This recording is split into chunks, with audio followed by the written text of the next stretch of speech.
चलिए 6.2 exercise start कर रही हूँ। क्वेश्चन नंबर उसमें फर्स्ट है, अच्छे से देखना भाई। इसमें फिगर दे के रखी हुई है, अच्छे से देखो इस फिगर को।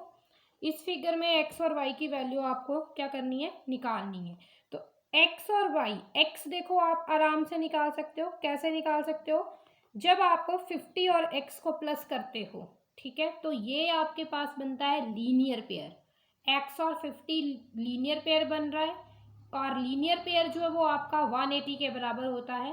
और जब 50 जो है दूसरी तरफ जाएगा तो 180 से माइनस होगा, और आपके पास क्या बन जाएगा, x की वैल्यू आपकी बन जाएगी 130। इट मीन्स आपके पास अगर x 130 आ गया है, ठीक है, तो आपका y जो है y भी क्या होगा, 130 होगा। किसके अकॉर्डिंग, क्योंकि आपकी जो ये वैल्यू है, जैसे ये है, ठीक है, ये बाई यहाँ पे निकालना है, और ये यहाँ पे 130 डिग्री दे के रखा हुआ है। तो 130 और ये जो है बाई भी आपका 130 होगा। क्यों होगा, क्योंकि मैंने आपको कल ही बताया था कि वर्टिकली अपोजिट एंगल के कारण ये वैल्यूज जो हैं आपस में क्या होती हैं, सेम होती हैं। तो ये आपस में क्या होंगे, इक्वल होंगे। यहाँ तक क्लियर हुआ, यहाँ तक क्लियर हुआ। और एक्स और वाई जो है दोनों ही अल्टरनेट पेयर हैं, इसलिए तब भी ये एक्स और वाई जो आपस में क्या होंगे, इक्वल होंगे। तो अल्टरनेट पेयर के अकॉर्डिंग भी इक्वल होंगे। अब ये तो हमने एक्स और वाई की वैल्यू निकाली, बट इन्होंने क्या बोला था, ए बी और सी डी पैरेलल है। अब हमने एक्स और वाई की वैल्यू तो हमने निकाल ली, बट आपका जो ए बी और सी डी जो है वो पैरेलल बताना था, इसलिए आपने हर तरीके से एक्स और वाई की वैल्यू को चेक कर लिया। कुछ आपने लीनियर पेयर से निकाली, कुछ आपने वर्टिकल पेयर अपोजिट एंगल के अकॉर्डिंग बोला, और कुछ आपने अल्टरनेट इंटीरियर एंगल के कारण इस चीज फिगर को क्या बोल दिया कि ये जो फिगर है इसमें ए बी और सी डी जो है आपस में क्या है, पैरेलल है। क्वेश्चन क्लियर हुआ, क्वेश्चन क्लियर हुआ। नेक्स्ट चलूं, आ जाइए नेक्स्ट पे, ठीक है। तो नेक्स्ट क्वेश्चन क्या है, नेक्स्ट क्वेश्चन आपका क्वेश्चन नंबर 2 है, जिसमें आपको एक फिगर देके रखी हुई है, जिसमें ए बी और सी डी की बात की हुई है, जो कि क्या है, आपस में पैरेलल है। सी डी और ई एफ की बात की है, वो भी क्या है, आपस में पैरेलल है। और बाई और जेड को बोला है, उसकी रेशो देके रखी है 3:7। वाई और जेड की दी है 3:7। आपको x की वैल्यू जो है वो फाइंड आउट करनी। अब देखो इस क्वेश्चन को क्या करेंगे, गिवन क्या है आपके पास, y और z की आपके पास क्या है, रेशियो है, कितनी देके रखी है, 3:7। बच्चे वीडियो ऑन कर दीजिए, मेरे को किसी भी बच्चे की पिक नजर नहीं आ रही है, वीडियो ऑन कर दीजिए। इट मीन्स जो y है वो आपका मैं 3k मान के चल पड़ती हूँ, और z जो है आपका 7k मान के चल पड़ती हूँ। x और y जो है आपस में क्या है, सॉरी x और z जो है अल्टरनेट इंटीरियर एंगल है अल्टरनेट इंटीरियर एंगल। आपने 7th स्टैंडर्ड से इस चीज को पढ़ रहे हो कि अल्टरनेट इंटीरियर एंगल क्या होते हैं, पता है ना आपको, ये बात क्लियर है। तो x और z जो है आपस में अल्टरनेट इंटीरियर एंगल है। इतनी बात समझ में आई, इतनी बात समझ में आई। कट रही आवाज, आ रही है बच्चे से, आ रही है आवाज। मैंने बोला कि x और z जो हैं आपस में अल्टरनेट इंटीरियर एंगल हैं। अगर आपको इसमें भी डाउट होगा, आपको मैंने 7th क्लास में वो मैचअप्स के लिए पढ़ाती थी, तो वो चीज़ें मैंने आपको सारी करवा रखी हुई हैं, ठीक है। नहीं पता चलेगा फिर भी इस बुक में भी पीछे कहीं दे के रखी हुई है, वो आपने देख लेनी है, पेज नंबर 98 पे दे के रखी हुई है, तो इनको देख लेना। तो x और z आपस में अल्टरनेट इंटीरियर एंगल है, ठीक है। अब x और y को मैं ऐड कर सकती हूँ, क्योंकि इंटीरियर एंगल जो होते हैं अगर किसी पैरेलल लाइन पे, अब ये 3 लाइन जो है A B C D E F जो है, ये तो सारी की सारी क्या है, पैरेलल लाइंस है। जब भी किसी पैरेलल लाइन पे एक ट्रांसवर्सल गिरता है, वो ट्रांसवर्सल कौन है, ये जो लाइन इस तरह से गिरी हुई है ना, ये जो लाइन जो है, ये जो लाइन है इस तरह से जो गिरी हुई है, ये आपकी ट्रांसवर्सल लाइन है। और सेम साइड पे जो इंटीरियर एंगल होते हैं उनकी एडिशन जब हम करते हैं तो वो भी किसके बराबर होता है, 180 के बराबर होता है। तो x plus y equal to 180 लिख सकती हूँ, मैं लिख सकती हूँ। रीजन मैंने आपको दे दिया।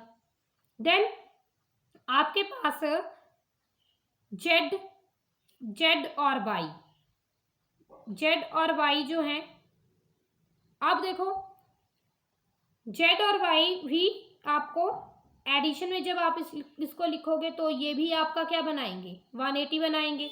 एक स्ट्रेट लाइन में है ना, ये इस तरह से एंगल बना है, इस तरह से एंगल बन रहा है, टोटल जो है सेम से भी चलता है, ठीक है। एक ट्रांसवर्सल लाइन है, एंगल जो है टोटल जो है वो 180 ही बनेगा, ठीक है। अगर एक लाइन को दो इसमें डिवाइड करके रखा है तो उनका टोटल जो है वो 180 बनता है, ठीक है। तो इसी तरह मैं y और z को ऐड करके 180 लिख सकती हूँ। बोलो, आपके पास y और z की तो वैल्यू गिवन है, एक की आपके पास 3k है, दूसरी आपके पास 7k है, दोनों को ऐड कर लीजिए इक्वल टू 180 लिख लीजिए, तो ये बनेगी टोटल 10k इक्वल टू 180, और k को वहीं पे रहने दीजिए।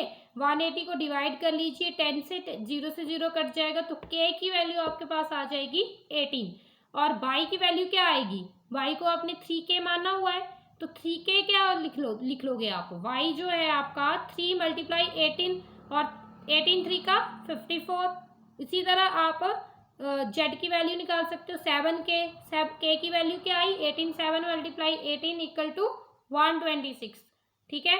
अगर आपका z जो है 126 आ गया, इट मीन्स आपका x भी क्या होगा, 126 होगा। क्यों होगा, क्योंकि x और z आपस में क्या है, अल्टरनेट इंटीरियर एंगल है, और इसके कारण ये क्या होंगे, आपस में सेम होंगे। क्वेश्चन सॉल्व हो गया, माइंड में पिक्चर बनी, क्लियर हो गया क्वेश्चन, क्या बताया मैंने इसमें आपको,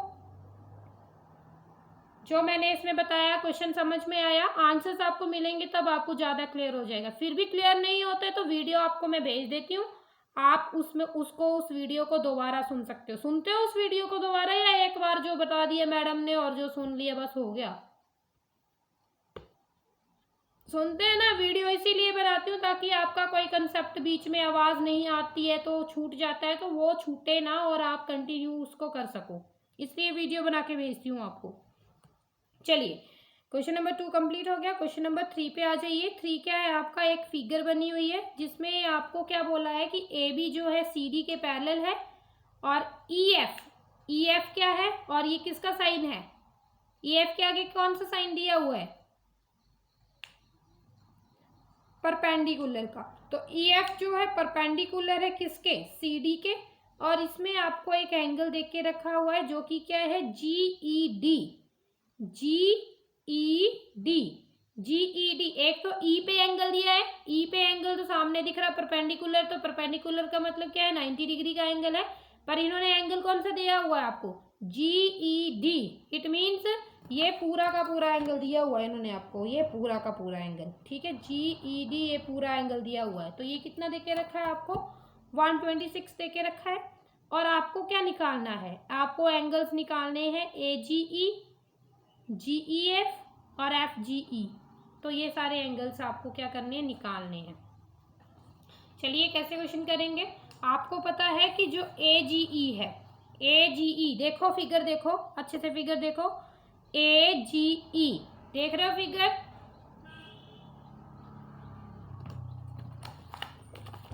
ये रहा ए जी ई, दिख रहा है ये ए जी ई, और जी ई डी।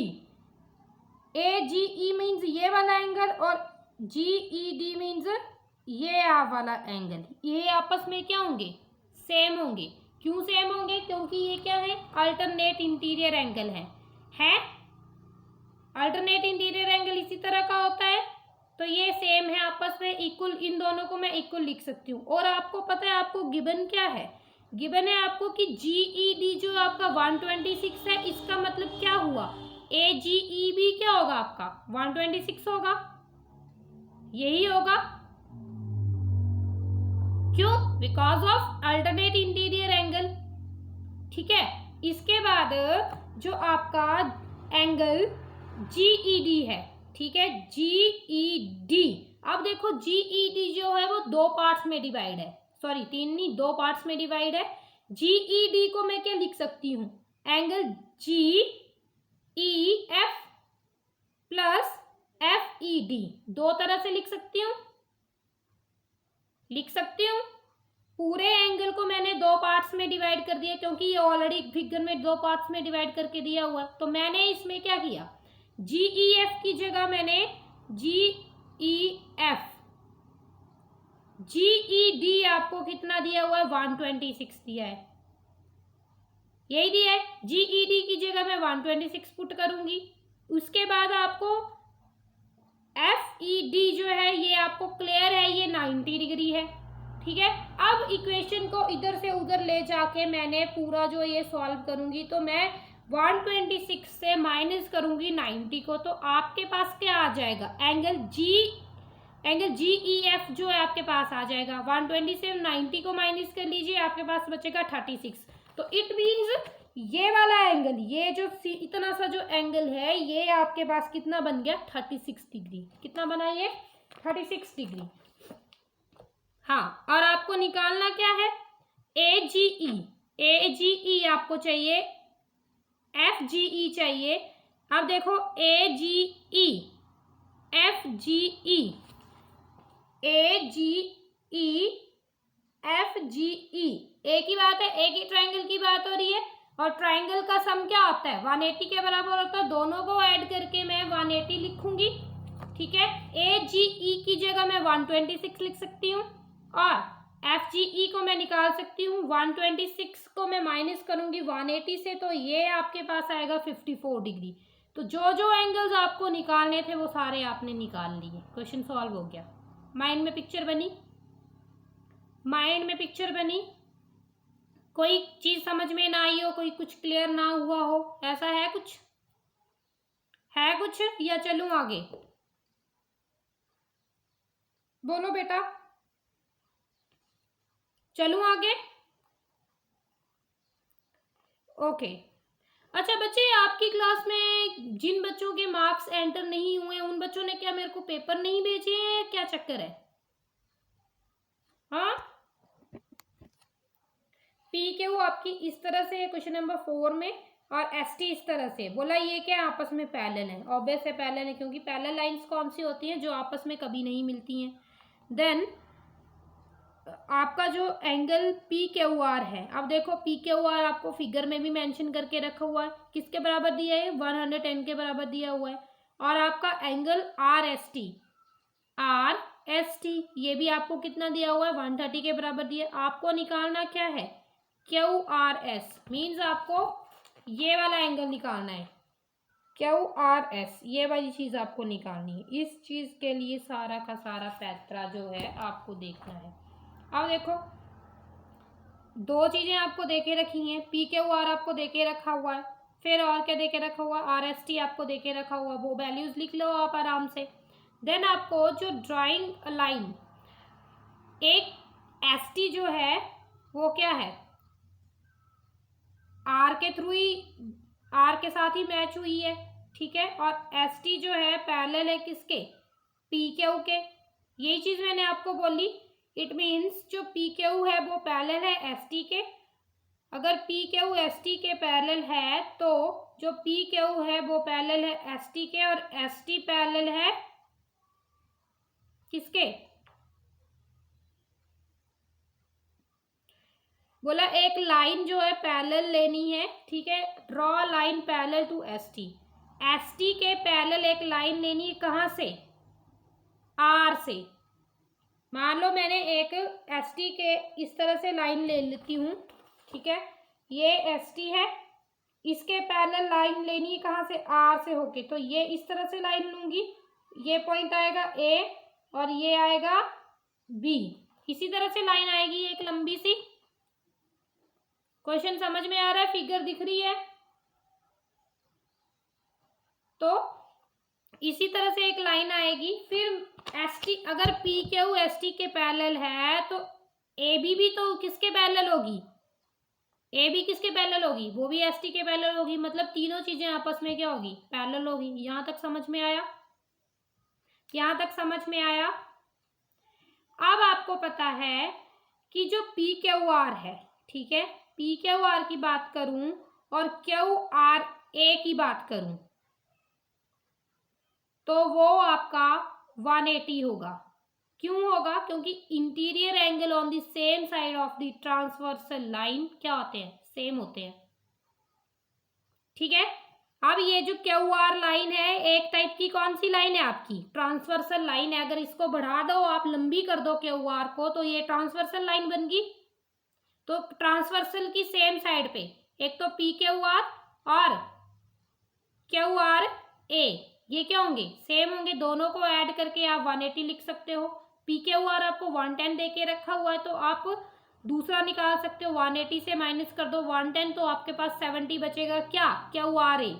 QRA आपने निकाल लिया। कितना आ गया? 70 डिग्री। अगर आपके पास ये 70 आ गया तो दूसरा जो है देखो बेटा, ये जो लाइन बन रही है ना, ये पूरी 180 की बनेगी। ये देखो, ये अगर आपका इतना एंगल जो है वो 70 आ चुका है, ये आपको निकालना है। और ये टोटल तीनों को ऐड करके आपका 180 आना चाहिए। यही आना चाहिए। देखो भाई अच्छे से, यही चीज है। अब QRA, अब देखो आप क्या कर सकते हो, किसकी हेल्प से निकाल सकते हो? ये जो आपको TSR दिया हुआ है, TSR कितना दे के रखा हुआ है आपको? 130 दे के रखा हुआ है। इसके साथ ही आपको SRB, TSR की हेल्प से आप SRB निकाल सकते हो। जैसे आपने PQR की हेल्प से आपने क्या निकाला? QRA निकाला। उसी तरह आपने TSR की हेल्प से आपने क्या निकालना है? SRB निकालना है। क्या आएगा? 180 से 130 जाएंगे तो कितना बचेगा? 50 बचेगा। तो ये आपका 50 आ गया। एक तरफ आपका 70 आया हुआ है। 70 और 50 ये दोनों ऐड करेंगे तो 120 बनेगा। और बीच का एंगल आप मान के चल लो x है, तो 180 से माइनस कर लो 120 को, कितना बचेगा? 60 डिग्री बचेगा। यही बचेगा। तो आपका यही आंसर होगा। क्वेश्चन समझ में आया? इसी तरह यही क्वेश्चन आपने निकालना था। फिगर बन गई माइंड में कैसे कैसे करना है। चलिए क्वेश्चन नंबर 5 देख लीजिए। क्वेश्चन नंबर 5 में क्या बोला है कि AB जो है आपकी पैरेलल है CD के। अब देखो ये तो सामने पैरेलल दे के रखी हुई है। और एंगल APQ की बात करें, आपको दिख रहा है एंगल APQ? फिगर की ओर ध्यान दो, वो आपको 50 डिग्री दे के रखा हुआ है। और आपको PRD, एंगल PRD आपको 127 दे के रखा हुआ। आपने एक्स और वाई निकालने। आपको एक बात पता है एक्सटीरियर एंगल की? एक्सटीरियर एंगल जो है वो किसका सम होता है? दो इंटीरियर एंगल के अपोजिट, दो इंटीरियर एंगल के। तो एक्स वाई का जो सम होगा ना, वो किसके बराबर होगा? 127 के बराबर होगा। होगा या नहीं होगा? बोलो। अब आपके पास अगर APQ जो है 50 दे के रखा हुआ है, तो आपका जो एंगल x है वो भी कितना होगा? 50 होगा। क्योंकि PQR भी क्या होगा? इसके PQR जो है बराबर होगा किसके? APQ के। तो ये आपका एंगल कितना बनेगा? 50 बनेगा। क्यों? अल्टरनेट इंटीरियर एंगल की प्रॉपर्टी यहाँ पे लग गई। लग गई? बोलो बेटा, लग गई? APR जो है आपका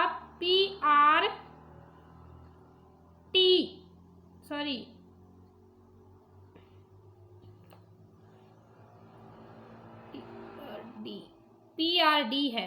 ठीक है। APR जो है इक्वल टू PRD है। किसके कारण है? अल्टरनेट इंटीरियर एंगल के कारण है। तो आपका जो 50 और y है, ठीक है, इन दोनों को ऐड कर लीजिए। x आपका कितना आया? 50 आया। और x और y का सम दोनों को ऐड कर लीजिए। x 50 है प्लस y इक्वल टू 127 लिख सकती हूँ। क्यों लिख सकती हूँ? क्यों लिख सकती हूँ? क्योंकि आपको पता नहीं है exterior angle is equal to क्या होता है? Sum of opposite to interior angle. ठीक है। इस कारण जो है हम ये चीज लिख सकते हैं। और दोनों को ऐड करके ये आपका 127 आ रहा है। और y से आप 127 से 50 माइनस कर दीजिए, आपके पास एंगल बनेगा 77 डिग्री का। तो x आपका 50 आ गया और y आपका कितना आ गया, 77 डिग्री आ गया। आपने ये प्रॉपर्टी पढ़ी हुई है कि एक्सटीरियर एंगल के अपोजिट एंगल, जो दो इंटीरियर होते हैं अपोजिट एंगल, उनका सम क्या होता है, क्या होता है। यहाँ पे लिखा होगा कहीं पे, लास्ट ईयर या उससे पिछले साल तो आपने पढ़ रखा हुआ है, पढ़ा है ना, पढ़ी हुई है ये चीजें, ऐसा नहीं कि आप फर्स्ट टाइम पढ़ रहे हो। ठीक है, अभी यहाँ पे एक्सटीरियर एंगल वाली प्रॉपर्टी मिल नहीं रही है। ठीक है, आपको तो पता है ना इसके बारे में, पढ़ाया हुआ है मैंने आपको, पढ़ाया है। बोलो बेटा। क्वेश्चन नंबर 6 आपके लिए होमवर्क है, नहीं पता चलेगा नोट्स मिल जाएंगे, आपने खुद ट्राई करना है। करोगे ट्राई, फिर भी पता नहीं चलेगा तो आपने पूछ लेना है, पर अभी आपके लिए ये होमवर्क है, ट्राई किया करो। हाँ जी, कल मैंने क्वेश्चन दिया था वो किया आपने। हाँ जी, क्या बोल रहे हो बेटा। मैं बोल रही हूँ कि क्वेश्चन नंबर 6 जो है आप खुद ट्राई करोगे, कर लोगे, कर लोगे। नोट्स मैं आपको दे दूंगी, नहीं पता चलेगा तो नोट्स की हेल्प लेनी है, पर ट्राई आपने खुद करना है, तभी आपको चीजें क्लियर होंगी। और पिछले कल भी मैंने आपको 6 क्वेश्चन होमवर्क दिया था, किया किसी ने, होमवर्क किया किसी ने, समझ में आ गया क्वेश्चन, डाउट तो नहीं है उस क्वेश्चन में, नोट्स तो मैंने भेज ही दिए थे। बोलो बेटा, फटोफट बोलो।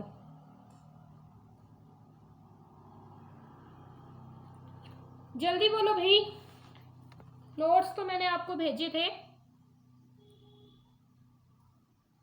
आवाज नहीं आ रही क्या मेरी।